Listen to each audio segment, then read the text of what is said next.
Hello friends, welcome you all. आज मैं आपके लिए जो वीडियो लेकर आ रहा हूँ, देखिए एक छोटा सा स्टॉक जिसका प्राइस मात्र 43 रुपीज है। और अगर आप टारगेट देखोगे तो आप हिल जाओगे भैया, कितना रिटर्न मिल सकता है कितने कम टाइम में। मौका इन्वेस्टमेंट का है या नहीं है वो उसके बाद आप डिसाइड करोगे, लेकिन रिस्क मैनेजमेंट उसको समझेंगे, प्रोसेस उसको समझेंगे। और उससे भी इंपॉर्टेंट बात, 13 लाख लोगों ने भरोसा जोड़ के रखा है इस स्टॉक पे।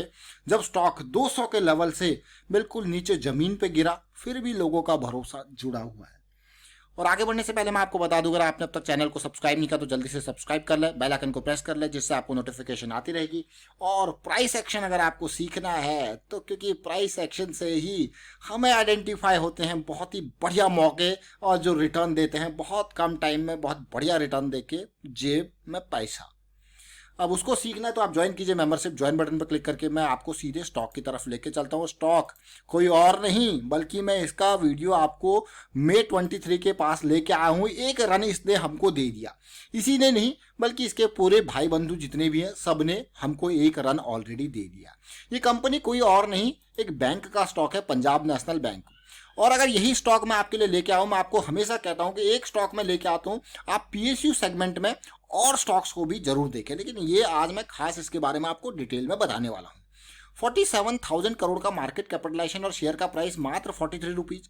अब आप कहोगे ये स्टॉक क्यों भागेगा, क्या कारण है? देखिए बुक वैल्यू 58 कितना कम है, पीएसयू स्टॉक है, उसके बावजूद देखिए पी रेशियो बहुत ही अच्छा, कोई दिक्कत वाली बात नहीं। पीजी रेशियो देखिए, क्या मेहुल चौकसी इंडिया आ रहे हैं तो पीएनबी भागेगा। अब आप कहोगे यार मेहुल चौकसी जी, नीरव मोदी जी, मतलब वही इंस्टेंस है भाई जिसने पीएनबी को आसमान से जमीन पे उतार दिया था, तो जमीन से फिर आसमान पे जाएगा।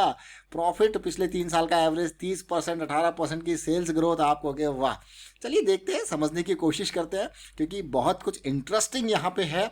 और पीएसयू सेगमेंट की जब भी मैं आपको बात करता हूं, आप देख सकते हो यहाँ पे union bank, Indian bank, PNB, Indian overseas bank. Indian overseas bank देखिए 17-18 रुपए से हमने 21-22 रुपए तक का प्रॉफिट जेब में डाला।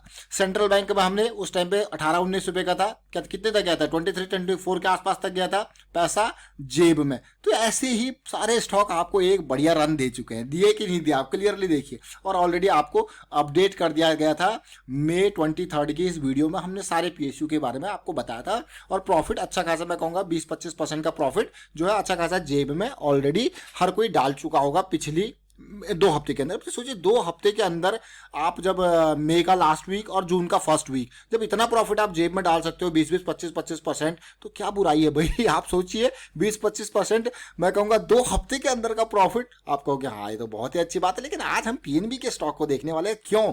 इस स्टॉक को समझेंगे। मंथली चार्ट खोल लेते हैं आपके सामने।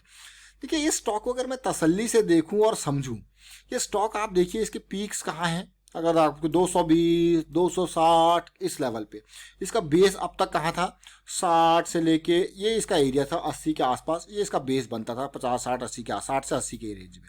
देख रहे हो आप, ये इसका बेस एरिया था।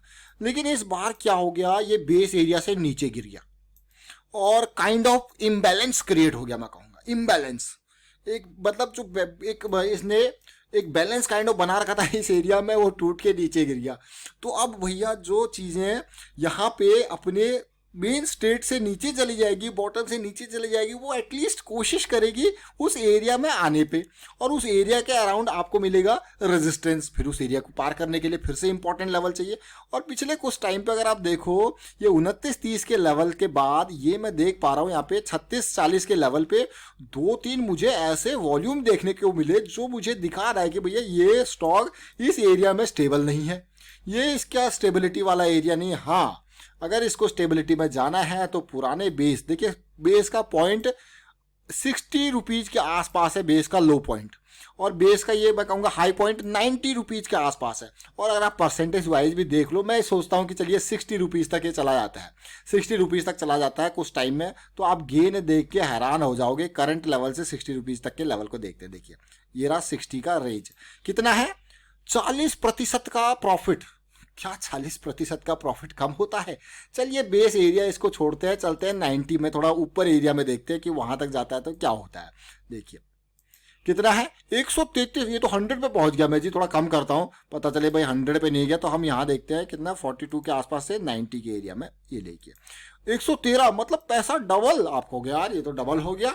सोचिए जरा। अब आपको मैं ये क्यों लेके आया हूँ, इस एरिया के बारे में मैं क्यों बात कर रहा हूँ, क्योंकि ये इंपॉर्टेंट एरिया है भाई। ये जो इम्पोर्टेंट, बहुत ही इंपॉर्टेंट एरिया है 60 का। तो कोशिश जरूर होगी 60 में पास जाने की। 60 से मैं कहूँगा 80 का एटलीस्ट रेंज, 60-80 के रेंज में, इन रेंजेस में ये स्टॉक जाने की कोशिश करेगा, क्योंकि इतने नीचे यहाँ पे सस्टेन करना इसके लिए मुश्किल हो रहा है और इस एरिया में जाने की कोशिश करता है। और मार्केट कैपिटलाइजेशन बहुत ज़बरदस्त है। और सबसे इंपॉर्टेंट बात, ये जो वॉल्यूम दिखे ना, ये वॉल्यूम जो फरवरी के महीने में और जो मई के महीने में हमें दिखे हैं, ये इंप्रेसिव वॉल्यूम्स है। ये इंप्रेसिव वॉल्यूम है जो यहाँ पे हलचल पैदा कर रहे हैं और इस स्टॉक को ऊपर धकेलने की कोशिश करेंगे। और मैं ये कहूँगा कि जो इसका मंथली पे जो ये क्या कहते हैं 50 EMA की लाइन है, उसके आसपास 70 के आसपास भी ये रेजिस्टेंस लेने की कोशिश कर सकता है। तो अभी का टारगेट यहाँ से यहाँ तक अब कितने महीनों में अचीव होता है। जनरली क्या होता है, जब हम कैश ट्रेड लेते हैं तो हमें डर नहीं होता। जब हम जाते हैं ऑप्शंस में कि भैया टाइम डिके भी वहाँ पे, हम उसमें डर होता है। तो ऐसे स्टॉक्स में cash trade, pure cash trade, मान लो आपने 1000 शेयर यहाँ पे खरीदे और आपका ये 60,000 तक पहुँच गया, 18,000 का प्रॉफिट जेब में कम होता है क्या 42,000 पे। जरा देखिए। अब वीकली पे आते हैं। एज एक्सपेक्टेड, जैसे कि हम इससे पहले आपको इस स्टॉक के लिए लेके आए थे, ऑलमोस्ट 38 के आसपास की रेंज में था कि नहीं था पिछले रन में, और इसने हमको ऑलरेडी इतना गेन दे दिया 38 से लेके 44 का, जो कि 6 रुपीज़ होता है। और बहुत बढ़िया गेन मैं कहूँगा, उसको कम नहीं कहूँगा। लेकिन उसके बाद आती है करेक्शन और अब ये जो है फिर से रेडी हो रहा है और बुलिश क्रॉस भी बन रहा है साथ के साथ। तो बहुत ही इंपॉर्टेंट। और साथ के साथ मैं ये कहूँगा, इस इंपॉर्टेंट एरिया के अलावा कुछ और अच्छी चीज़ मुझे देखने को मिली। जो ये एरिया है ना, जिस प्राइस लेवल पे अभी है, ये काफ़ी इंपॉर्टेंट ब्रेकआउट है। और उसके बाद अगर मैं देखूँ ऊपर कहाँ है भाई साहब, ये 72 के आसपास बैठे हैं। लेकिन हम तो 72 का एक्सपेक्टेशन ही नहीं कर रहे, हम तो 60s का टारगेट लगा के बैठे हैं। इसमें 60s का टारगेट इस एरिया के लिए। और आपको हो गया यार, ये तो बहुत ही अच्छी बात है। तो आने वाले कुछ महीने बहुत इंपॉर्टेंट रहने वाले हैं स्टॉक को। लेकिन चलते हैं डेली टाइम फ्रेम पे, एक पे नहीं रहेंगे हम तो। यहाँ पे छोटे छोटे टाइम फ्रेम का भी पूरी डिटेल में आपको समझाने की कोशिश करते हैं, ताकि आपके सामने पिक्चर क्लियर हो जाए। देखिए, स्टॉक गिरता रहा, नीचे आया, लोअर हाई लोअर लो की सीरीज बनी और आप यहाँ पे देखो वापसी हुई और ये बिल्कुल पीक पॉइंट।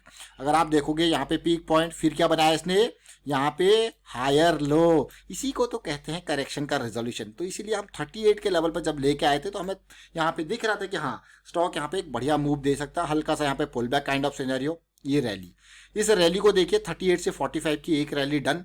लेकिन अब ओवरऑल सिचुएशन देखो तो ये क्या है, अगर इस पूरी की पूरी इम्पल्स के हिसाब से एक बढ़िया करेक्शन है मैं कहूँगा। और इस एरिया में अभी क्या है कि एक एक्यूमुलेशन काइंड ऑफ हो रहा है। बुलिश क्रॉस के बाद की करेक्शन है। जनरली हमारी एक्सपेक्टेशन होती है कि बुलिश क्रॉस के बाद जो करेक्शन आए ना, वो ये 20 के अराउंड ही आए या फिर 50 के अराउंड तक आ सकती है। तो ये एरिया काफ़ी हॉट एरिया हो जाता है एक्यूमुलेशन के लिए। और उसके बाद जब रैली आती है तो फिर ये सारे छप्परों को फाड़ देती है।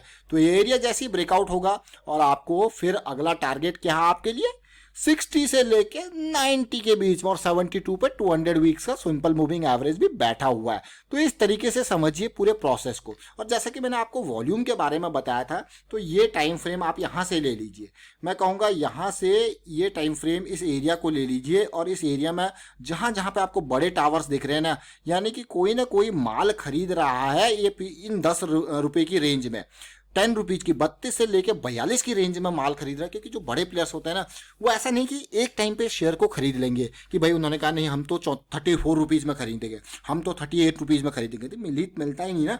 तो उनको पूरा का पूरा स्ट्रैटेजी बनानी पड़ती है बाइंग के लिए, एक्यूमुलेशन के लिए। तो आप देख सकते हो यहाँ पे जैसे ये नीचे इन एरियाज में आता है, फिर से माल खरीदा जाता है। इन टावर्स को देखिए। और जब आप इस एरिया के पूरे वॉल्यूम को देखोगे तो आप देखोगे कि ओवरऑल जो है, जो मतलब खूब माल खरीदा गया है। अब आपको हो गया यार खूब माल खरीदा गया तो साथ में बेचा भी गया होगा। डेफिनेटली जितना माल बिका उतना खरीदा है, किसी ने बेचा तो किसी ने खरीदा है। लेकिन जब बाइंग टावर्स आपको दिख रहे हैं, एकदम प्राइस देखिए ऊपर जाता हुआ दिख रहा है, और ये जिस टाइम पे खरीदारी अच्छी हुई, अच्छे रेट पे खरीदा गया है, प्राइस इंपॉर्टेंट है। देखिए, प्राइस का ऊपर जाने का कारण होता है कि बायर अच्छा रेट देने को तैयार है, और साथ के साथ जो माल बेचा जा रहा है उसका वॉल्यूम डाउन है, यानी कि कोई सेलर जो माल कम प्राइस पे बेचा जा रहा है वो बहुत कम है।